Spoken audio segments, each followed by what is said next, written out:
It's so wonderful to observe the students, the young people, how much they improve every day. The learning curve is so enormously fast, so it's really gratifying actually to work with students.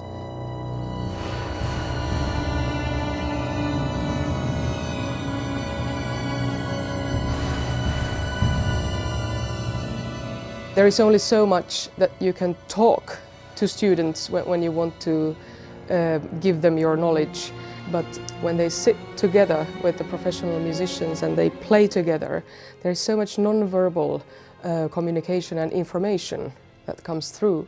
I think this is one of the best ways for the young people to learn the craft of becoming a professional orchestra musician.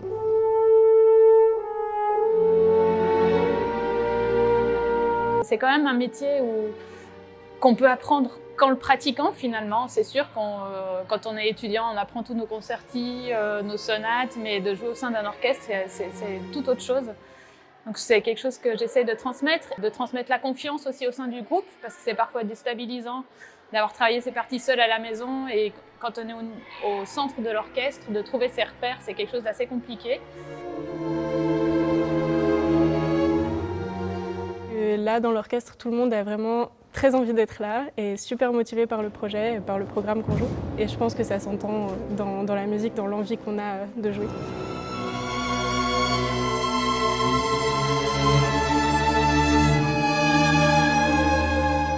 Pour le Cercle du Printemps, en fait, c'est une œuvre forcément qui est majeure, donc c'est important de connaître sa place dans l'histoire, sa place dans l'histoire de la musique. Aussi, ça vaut le coup de passer un petit peu de temps sur partition, d'écouter différentes versions, de se plonger dans le monde, un peu dans l'esthétique qu'on nous propose.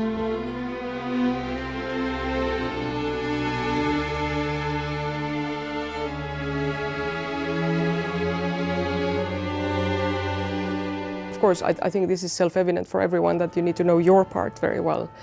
But it's not a bad idea to take the score and listen to the music, especially if there is a recording of the music, together with the score, so that you know what is going on around you as well.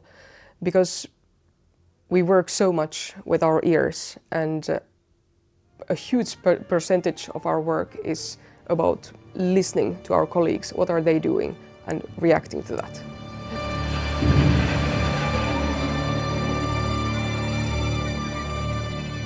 Eva Ollikainen, c'est une super chef, je la connaissais pas du tout avant, j'avoue. Et puis maintenant, je suis allée écouter un peu tout ce qu'elle a fait depuis le début du projet, parce que vraiment, je la trouve incroyable dans ce qu'elle fait, c'est très précis, elle est très enthousiaste et dynamique, elle a un sourire très communicatif qui nous donne vraiment envie de jouer avec elle.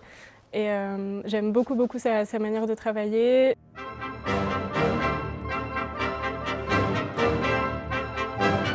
J'ai fait bachelor et master en hautbois à l'EMU il y a quelques temps.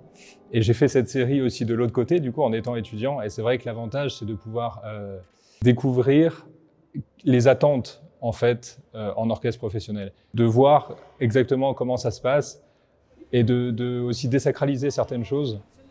C'est très important de voir que voilà, les répétitions, en fait, c'est comme des répétitions ailleurs. C'est juste que peut-être le niveau de préparation est plus important.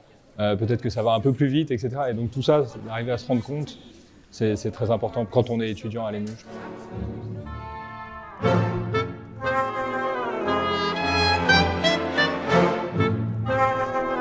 La partition du Cercle du Printemps, c'est très difficile, il y a beaucoup de choses à travailler. Mais je pense que pour moi, là, dans le concert, le plus difficile, ça va pas être jouer les notes et jouer ce qu'il y a. Ça va être faire les changements entre le basson et le contrebasson.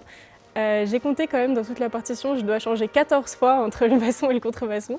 Donc voilà, si vous voyez un contrebasson voler par-dessus l'orchestre ou bien crever un œil à quelqu'un, ce sera moi, voilà.